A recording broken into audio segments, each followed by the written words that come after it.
what you've done at McGregor so far. Well, one of the first things that we did is we incorporated our MVP process to all the different sports, and that's just, our 4 steps to win, basically our mottos, our slogans, things of that nature. One of the first things you do when you come into a program is you want to develop, your mission and kind of what your program stands for. That was probably one of the first things. And then, we also wanted to, try to build the culture. And, one of our slogans is defend the tradition, because at McGregor, they're known for the tradition of football and their tradition in other sports as well. They're known for their academics. And so we wanted to make that a standard of excellence. And we wanted to take pride in that. And so we came up with the slogan, defend the tradition, because they've done really well here. And we want to build on that, the success that they've already had. Coach Seward, he was a great coach here.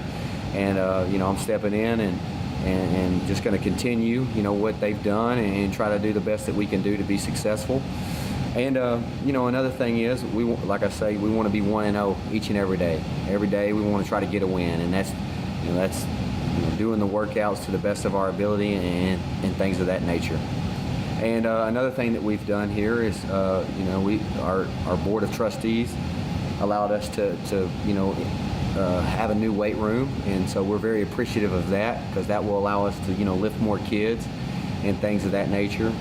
We've been able to get some graphic work for some areas in our weight room, and hopefully those things help us, build on the tradition that we already have.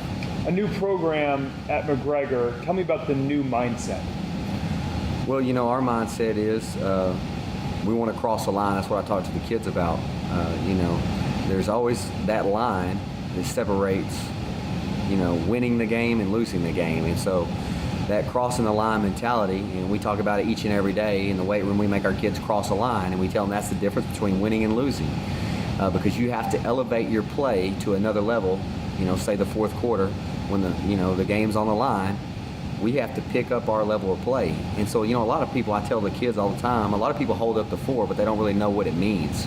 And so what that means for us is crossing the line and picking our play up to another level. And so each and every day on our last lift in the weight room, we have the kids actually cross a line and tell them that they have to pick up their level of play. And we're going to attack this last lift with everything we got, because that separates, winning and losing. And so, and when they hold up that 4, they know what it means and they know what it stands for. What's your plan for McGregor going forward, you'd say? My plan is just to make sure that we have the winning mentality. That, when we step on the field, that our mindset is that we think we're in every game, and that we have a chance to be successful, and that we're going to give it our all no matter what, and that we're going to play with class, and we're going to play as hard and fast as we possibly can. What's the team outlook like this year? I feel like our team mindset right now is just, building relationships. This summer we focused on relationships, and I tell them great teams have great team chemistry. You don't really find, teams that are, if they're a really good football team, they've got great team chemistry. They've got great leadership. And so that's some of the things we focused on this summer, was building team chemistry and developing really good leaders.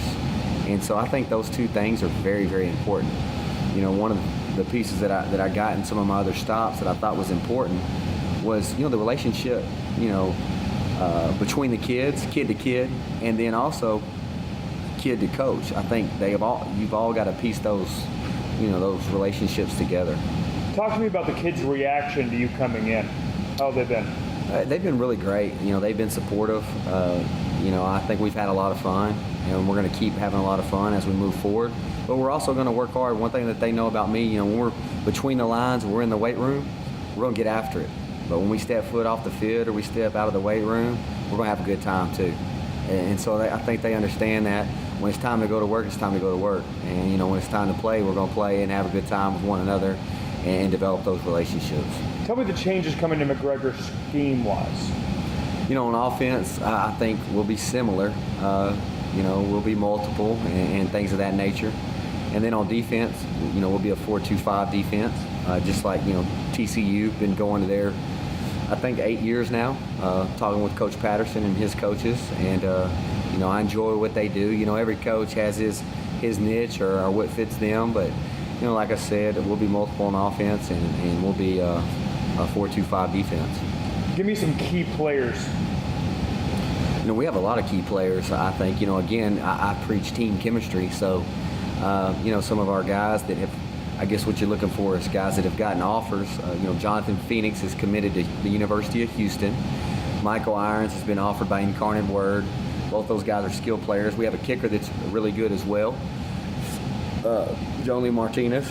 And so we've got some really good players. We've got a receiver, Wyatt Allison, plays defensive end for us. I mean, we've got a lot of good players. I could go on and on and on. We've got some really good linemen. But like I said, I really don't preach a lot about individual players. It's more about team and team chemistry. Tell me what excites you about the future. What excites me about the future is we got a lot of young guys coming in. We've got a bigger freshman class. And McGregor's growing as well. The city's doing a lot of great things. Our city council is doing a great job. Our school board does a really great job. It's just an exciting time for McGregor.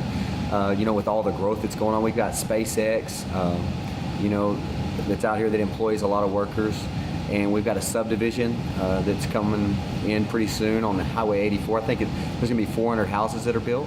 And so it's an exciting time for McGregor. I think we're really going to grow in the near future. I think our growth rate is 30% right now, but I'm sure it'll jump, once the subdivision's built. And so, like I said, our administrators are incredible. Our board of trustees are incredible, and our city council it does a really great job as well. And our mayor, he's a former football player here. He played quarterback at the University of Texas and then transferred to Tarleton. He does a great job, as far as, staying in tune with the athletic program and the community. And so I think all those pieces together make McGregor a special community and a special place. Can you give me your long-term and short-term goals for McGregor? Well, short term, we're just trying to develop, those relationships that I talk to you about all the time, and just become a unified team and understand, what team chemistry is all about, and those leadership skills and that team chemistry hopefully will propel us to, being a really good football team. So that's, short term is just developing relationships, and long term, of course, with to make a long run in the playoffs and to possibly win a state championship. We take it one game at a time, and like I said, we want to be 1-0 on everything we do, and it's part of the process. And if we'll take care of every single day, I think that process will allow us to play in the big game that we one day want to play in. You mentioned a state championship. So tell me how your team looks at the competition in the state. Well, we're in one of the toughest districts in the state. We've got 2 number ones on our schedule. Mark Panthers come to McGregor and play us. They're ranked number 1. Then we have Cameron Yo. They're ranked number 1 in 3A. They're in our district. Franklin, I think, is ranked number 12 in our district, and Rockdale's ranked number 10. So we've got a really tough schedule. And so, like I tell our kids all the time, we've got to respect our opponents, and we definitely do. And so each and every day, like I said, we've got to be 1-0 if we want to be able to compete with the best. And I would, like I tell the kids all the time, if you want to be the best, you've got to play the best. There's no way around it. Concerning your career in general, or going forward, or McGregor, what are your final thoughts for us? I feel like that if we do our jobs and we come together as a team and we develop those relationships, we can continue the success that McGregor's always had. In the 80s they were very successful, in the 90s they were very successful, and I think we can continue the tradition. And like I said, we want to defend the tradition, and moving forward, we want to take a lot of those same values and build upon them and just continue what was here before and embrace those things and just try to be the best we possibly can be each and every day. LoneStarGridiron.com. Access the complete history of Texas high school football, over 100 years of information, win-loss records, coaching histories, individual stats, records, and more. Lone Star Gridiron, the authority on Texas high school football.